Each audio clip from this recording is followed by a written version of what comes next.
Well, I would just like to take this opportunity to wish everyone in our parish a happy Holy Week.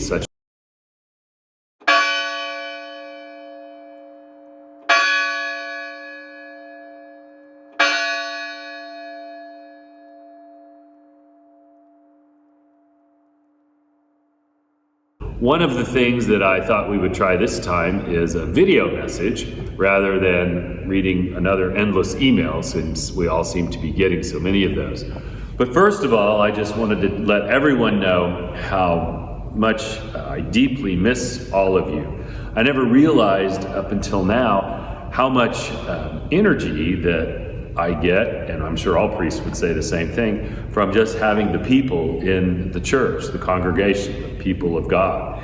And like I said on my homily on Sunday, which I know kept crashing, is that I really do miss you guys so much. And I know sometimes priests complain about, people getting up and going to the bathroom or messing with the phone or leaving after communion or babies that scream and cry. Well, I miss everyone so much. I'd be thrilled to have a church full of people messing with their phones, getting up and moving around and doing all that and leaving early, although I could change my mind on that one after the time goes.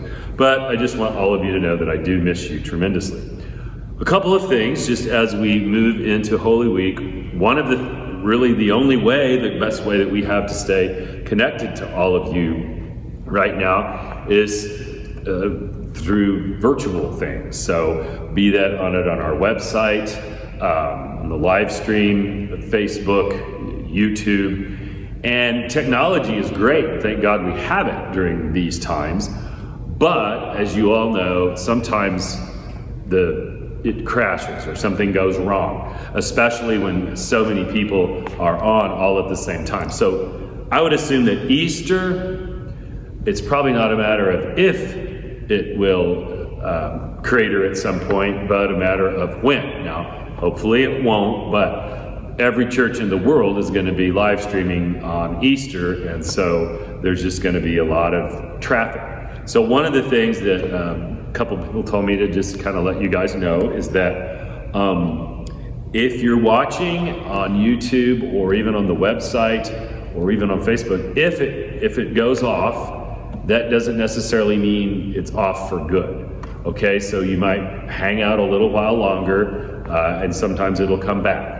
Or someone suggested push the refresh button on your computer and it might refresh it. Worst case, we always film them, and then Duncan and Kelly will upload them later to YouTube and Facebook. So worst case, you can always go back and watch later on. Someone asked, well, if we watch later on, does that fulfill our Sunday obligation? Well, remember, the Archbishop has dispensed the Sunday obligation until this is all over. However, it is a good way for us to stay in contact. Just real quickly, just a little talk about Holy Week this week. Since it will be done virtually to an empty church, we will live stream Holy Thursday Mass at 7 p.m. It will be a little different this year because there will not be the washing of the feet that has been suspended this year. And also there will not be the procession of the Blessed Sacrament at the end of Mass. We will still strip the altar, as we always do here. And then we're going to try something a little different. After Holy Thursday Mass, until 9 p.m., we will have virtual adoration. So as soon as Mass is over, after we've stripped the altar, we will place the Blessed Sacrament actually on top of the tabernacle. The top comes off, and it was actually meant for that. And then we will have the adoration, exposition, and then right before 9 o'clock, we will have the benediction. Good Friday, obviously, will be a little bit different too.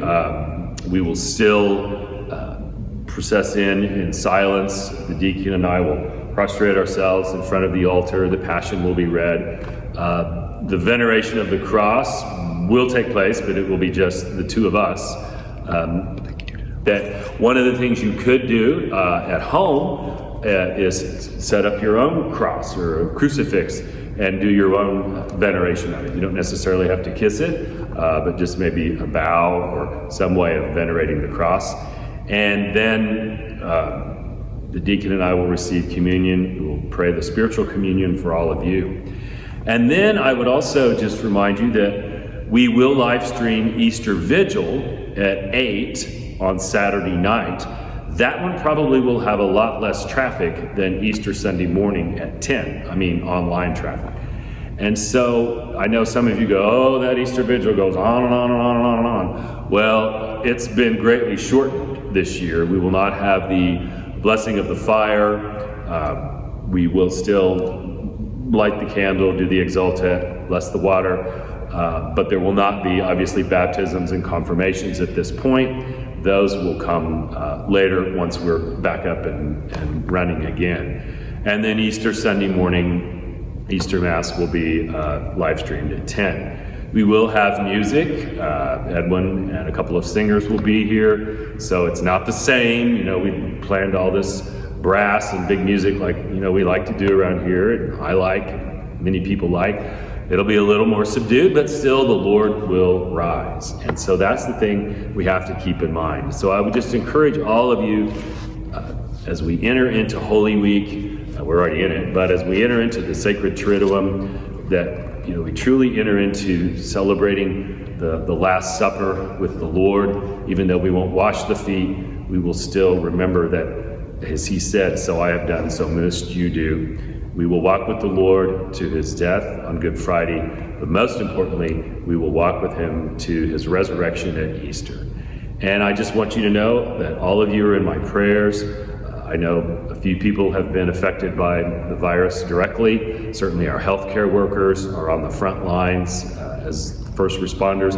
I also know there's a very real economic reality that many people have lost their jobs or have been laid off. And so we pray for all of you too. So we won't be together all in the building, but we will be together in spirit, and may God bless us all as we celebrate these holy times.